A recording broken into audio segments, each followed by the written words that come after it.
यहाँ पर एक खास किस्म का हीरा ढूंढने के लिए आया था जो इन्हें एक जैगुआर की बहुत बड़ी पत्थर की मूर्ति की आंख के रूप में मिला। ये जैगुआर की मूर्ति इस जंगल की इस पूरी जगह की रक्षा करती है, लेकिन वैन ने उसकी आंख को उस हीरे को निकाल दिया, जिसके बाद ये जंगल श्रापित हो गया और इस जंगल में जितने भी क्रीचर्स हैं वो सब के सब उसके अधीन हो गए, यानी कि वो उन सबको कंट्रोल करता है। गाइड इन चारों को बताता है कि एक दिन जब वैन सो रहा था तो मुझे मौका मिल गया, मैंने हीरे को चुरा लिया और अब वो हीरा मेरे पास है। इसके बाद वो हीरा इनको दे देता और कहता है कि तुम्हें इस हीरे को जैगुआर की आंख में लगाना होगा, तभी ये गेम खत्म होगी। हीरा लगाने के बाद तुम्हें बोलना होगा जुमांजी। दरअसल जैगुआर की आंख लगाने के लिए इन सब को एक एक करके सभी राउंड्स को पार करना होगा, तभी ये जैगुआर की आंख लगा सकते हैं। गाइड इन्हें एक नक्शा देता है और कहता है कि इसका हिस्सा एक और है जो तुम्हें इस राउंड में मिलेगा और जब तक तुम्हें वो हिस्सा नहीं मिलता तुम आगे नहीं बढ़ पाओगे, इस राउंड को पार नहीं कर पाओगे।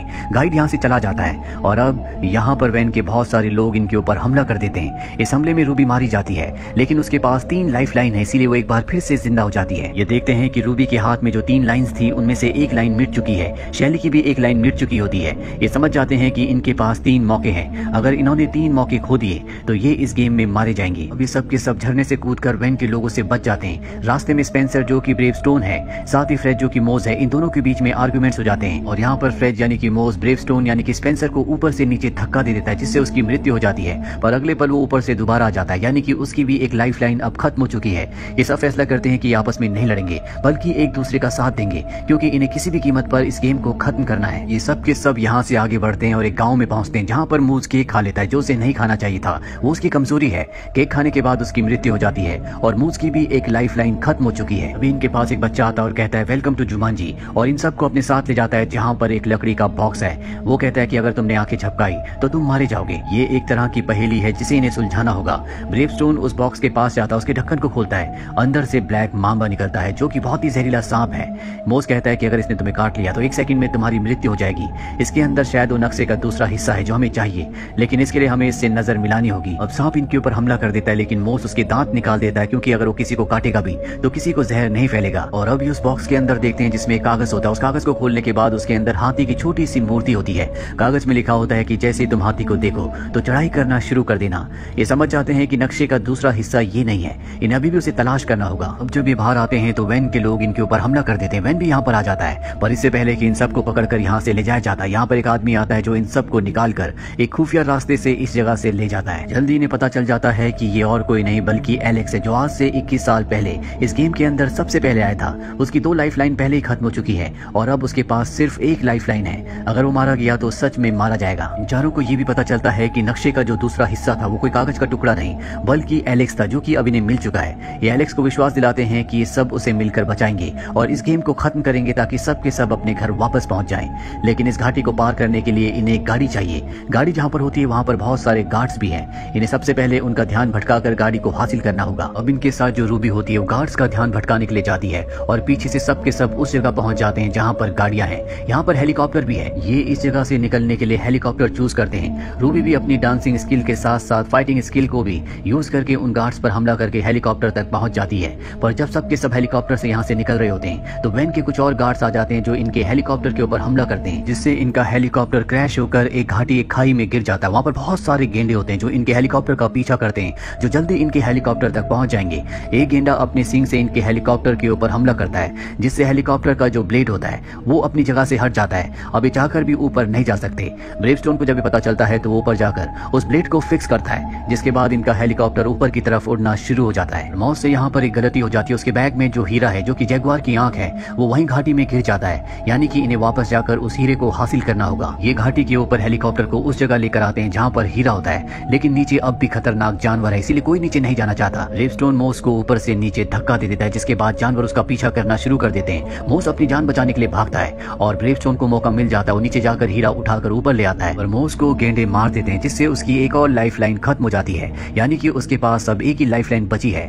अब इस सब के सब घाटी पार करके ऊपर आ जाते हैं, जहाँ पर एलेक्स को एक मॉस्किटो काट लेता है। ये उसकी एक वीकनेस है, जैसे कि मॉस की केक थी जिसे खाकर उसकी मृत्यु यानी कि एक लाइफ लाइन खत्म हो गई थी, इसीलिए अब यहाँ पर एलेक्स भी मर रहा होता है। शैली जिसके पास अब भी 2 लाइफ लाइन है वो अपनी एक लाइफ लाइन एलेक्स को दे देती है, जिससे उसकी जान बच जाती है।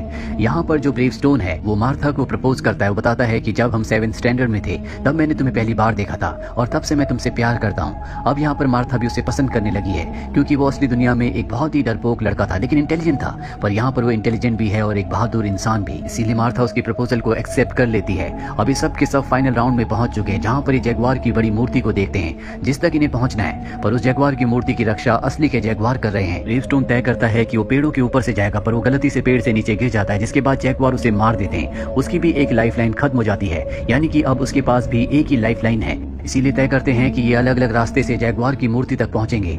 यहाँ पर मूस और शैली अलग रास्ते से दोनों एक साथ जाते हैं। रूबी यहाँ पर वैन के लोगों से फाइट कर रही होती है, क्योंकि वो इन्हें रोकने के लिए यहाँ पर पहुंच गए होते हैं, और ब्रेवस्टोन जो कि सीधे रास्ते से आगे बढ़ रहा होता है। एलेक्स यहाँ पर जैगुआर का ध्यान भटका रहा होता है ताकि वो किसी के ऊपर हमला ना करे। अब यहाँ पर वैन भी आ चुका है जो शैली को पकड़ लेता है, लेकिन मूस को यहाँ पर एक हाथी दिखता है जिसके ऊपर बैठकर वो मूर्ति तक पहुंच जाता है। ब्रेवस्टोन देखता है कि वैन के एक आदमी ने रूबी को पकड़ लिया है, वो उसकी जान बचाता है और वैन के आदमी की बाइक लेकर उस जगह पहुंच जाता है जहाँ पर मूर्ति है। ब्रेवस्टोन देखता है कि वैन ने शैली को गन पॉइंट पर ले रखा है और वो ब्रेवस्टोन से कहता है कि अगर तुमने मुझे हीरा यानी कि आंख नहीं दी तो मैं शैली को गोली मार दूंगा। ब्रेवस्टोन कहता है कि मेरे पास वो हीरा नहीं है, और तभी यहाँ पर एक बहुत बड़ा हाथी आता है जिसके ऊपर मॉस बैठा होता है। हाथी सभी जैगुआर को कुचलता हुआ मारता हुआ आगे बढ़ रहा होता है, और हाथी के ज्यादा हिलने डुलने की वजह से मॉस के हाथ से हीरा छटक कर ऊपर गिर जाता है। साथ ही यहाँ पर वैन की गन भी गिर जाती है।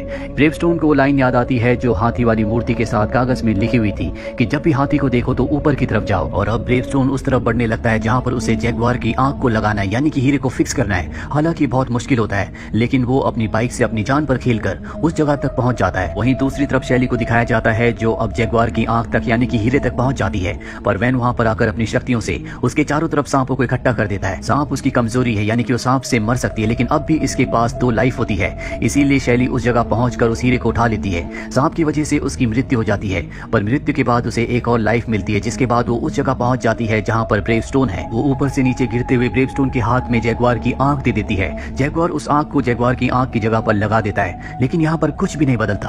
और तभी सबको याद आता है कि आंख लगाने के बाद इन सबको जुमांजी कहना है। अभी ये गेम खत्म होगी। अभी सब के सब एक साथ मिलकर जुमांजी कहते हैं, और जुमांजी कहते ही यहाँ पर जंगल पहले की तरह हरा भरा हो जाता है। साथ ही वैन भी यहाँ से गायब हो जाता है। यहाँ पर वो गाइड आता है जिसने इन्हें जैगुआर की आंख यानी कि हीरा दिया था। वो इन सब का शुक्रिया अदा करता और कहता है कि तुमने हमारे जंगल को यानी कि जुमांजी को श्राप मुक्त कर दिया। वो पहले की तरह हरा भरा हो गया। वो एक एक करके सबसे हाथ मिलाता है, और जैसे वो हाथ मिलाता है सब के सब वहीं वापस आ जाते हैं जहाँ से इन्होंने गेम शुरू की थी। लेकिन ये चारों ये देखकर हैरान होते हैं कि एलेक्स इनके साथ यहाँ पर नहीं आया। ये सब के सब यहाँ से निकल जाते हैं, और रास्ते में जब ये एलेक्स के घर के आगे से गुजरते हैं जिसे फ्रीक हाउस कहा जाता था, जो पूरी तरह से अबेंडन था, अब वो एक खूबसूरत घर होता है। और तभी एलेक्स अंदर से निकलता और बताता है कि जुमांजी गेम ने मुझे वापस मेरे वक्त में भेज दिया था, यानी कि 1996 में जब मैंने उस गेम को खेला था और उस गेम की दुनिया में चला गया था। उसके बाद मैंने शादी की, मैंने एक अच्छी जिंदगी जी। आज मेरा एक बेटा और एक बेटी है। मैंने अपनी बेटी का नाम शैली यानी कि बेथनी रखा है, क्योंकि बेथनी ने ही मुझे अपनी पावर अपनी लाइफ देकर जिंदा किया था। ये चारों के चारों जो पहले कभी अच्छे दोस्त नहीं हुआ करते थे, अभी सब के सब अच्छे दोस्त हैं। स्पेंसर जिसका गेम में नाम ब्रेवस्टोन था, उसका मार्था से यानी कि रूबी से अब रिलेशनशिप है। दोनों एक दूसरे से प्यार करते हैं, और अब ये उस गेम को भी तोड़ देते हैं जिस गेम की वजह से ये जुमांजी जंगल में पहुंच